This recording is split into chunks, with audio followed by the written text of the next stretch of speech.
بسم الله الرحمن الرحیم. الحمد لله رب العالمین، الصلاة والسلام علی اشرف الانبیاء والمرسلین و علی آله و اصحابه اجمعین.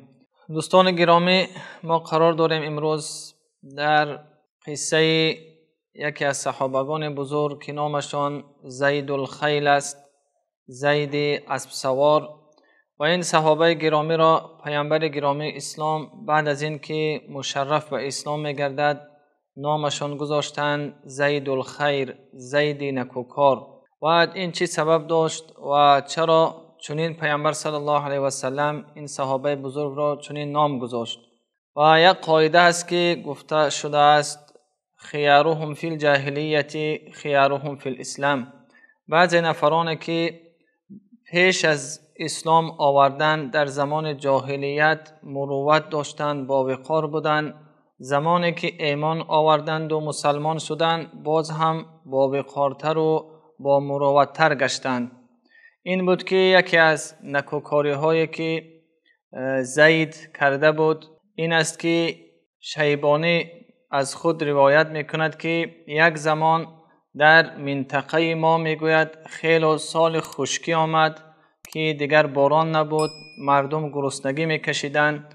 یک نفری از ما اهل و عائله خود را در یک منطقه گذاشت و گفت که شما اینجا انتظار شوید تا زمانی که من با شما چیزی دسترس کنم و بیاورم. و این مرد به خود عهد گذاشت که یا اینکه من چیزی یافته به سوی خاندان خود، به سوی اهل و عائله خود می آورم و یا هر چی باشد بر من روا باشد، یعنی هر چی که مرگم باشد انتخاب میکنم اما دست خالی به سوی خاندان خود باز نمیگردم. و این مرد بیرون شد، یک مدت راه رفت. در یک روز وقتی که گذشت یک جا یک اسبی را دید و میخواست او را با خود بگیرد اما برایش میسر نشد. و بعد از اون 7 روز دیگر راه رفت تا اینکه بر یک مکان رسید که در آن مکان اسب‌هایی را دید که ایستادند و در حال به خود فکر کرد که در اینجا نفری ثروتمند زندگی میکند که این قدر اسب‌ها هست و آمد این منطقه، این مکان را دید که یک پیرمرد اونجا نشسته است و خود را در پشت پیرمرد پنهان کرد و ناگهان نفر دیگری با 2 غلام خود حاضر شد که با خود اسب داشت و اسبش سیاه بود و در پشت این نفر 100 اسب دیگر بود. خلاصه وقتی میگوید من خیلی گرسنه شده بودم، این نفر که آمد به سوی یکی از غلامهای خود امر کرد که بر این پیرمرد از یکی از اسبهای فربه دوشیده باشند شیر و با اون رسانیده باشند. همچنین هم کردن. این غلام در یک ظرف شیر آورد بر این مرد گذاشت اما این مرد پیرانسال 1 جرعه یا 2 جرعه گرفت و شیر را گذاشت. نفری که از خانه بیرون شده بود میخواست برای اهل و عائله خود چیزی را به دست آورد. میگوید که من پنهان آمدم و همین شیر قدح را گرفته همه این ظرف را نوشیدم. و بعد از چند میگوید شیر دیگری گذاشته آوردن در ظرف. از اون ظرف میگوید من پنهانی نصفی او را نوشیدم و منتظر آن بودم که یک راه پیدا کرده این اسبها را با خود ببرم. و یک مدت گذشت. میگوید که این مرد پیرانسال و این مرد دیگری که با 2 غلام آمده بود اینها خواب کردند و از این خواب من استفاده کرده اسبهای اینها را گرفته بیرون شدم تا اینکه تقریبا 1 روز راه رفتن. میگوید من هر زمان پشت خود را نگاه میکردم که کسی نآمده باشد.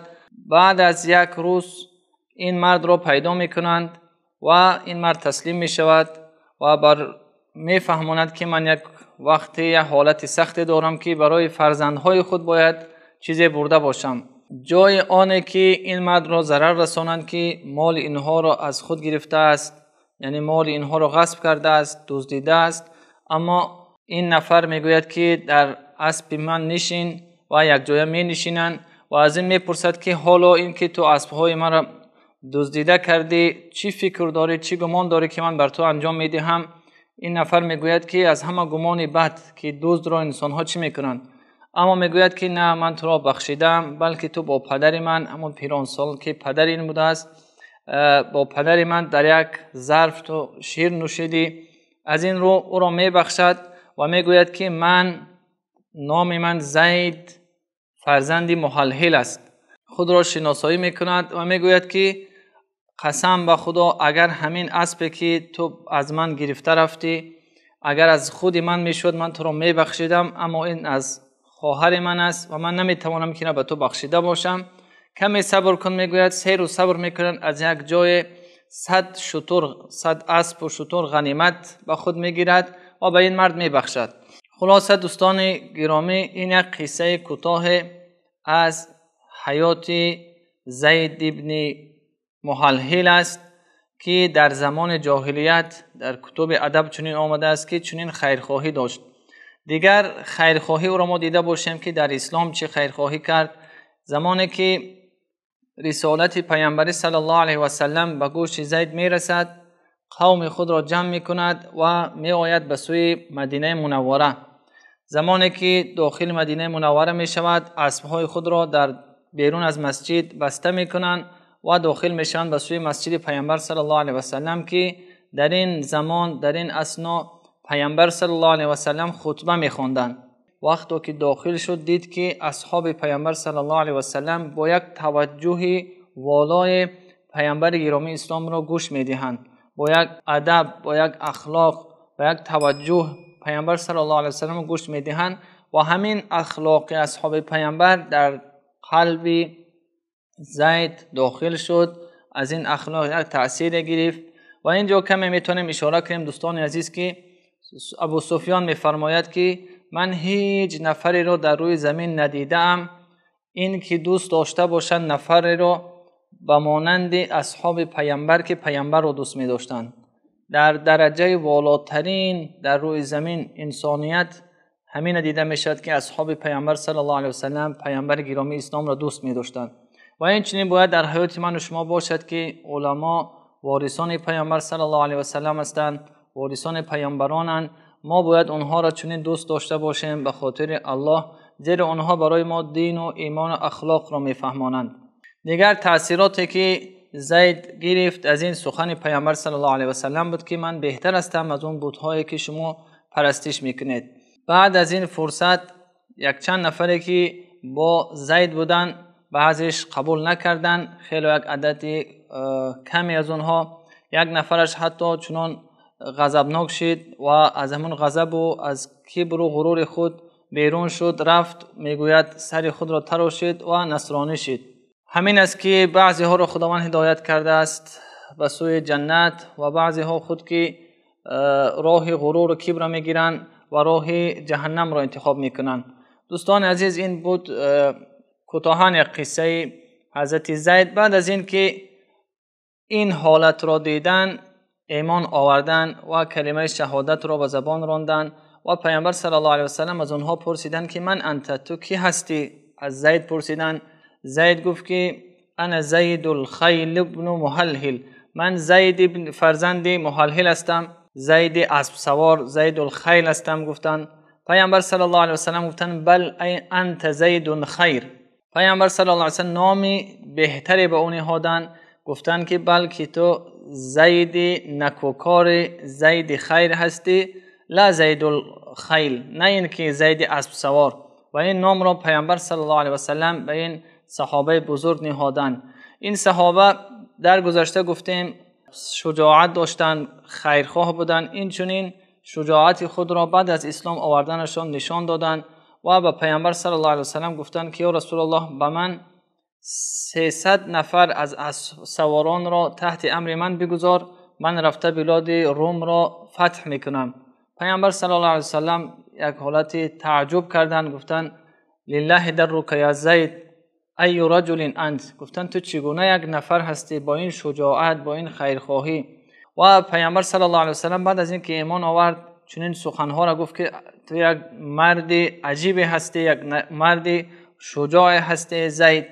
و پیامبر صلی الله علیه و سلم براش دعا کردند. وقتی که خواستند که به سوی شهر خود، به سوی جای زیست خود برگشته باشند، از پیامبر صلی الله علیه و سلم اجازه پرسیدند و اینکه با قومش ایمان آوردن، با قوم زیادی که آورده بود ایمان آوردن.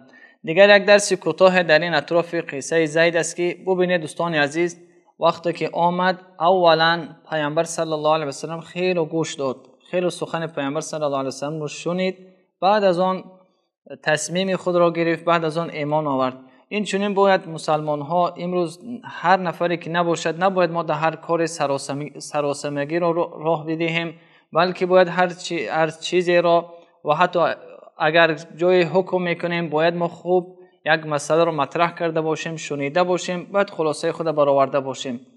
این بود که اجازه پرسید حضرت زید خیر، زید نکوکار که به سوی وطن خود، جای زیست خود برگشته باشد.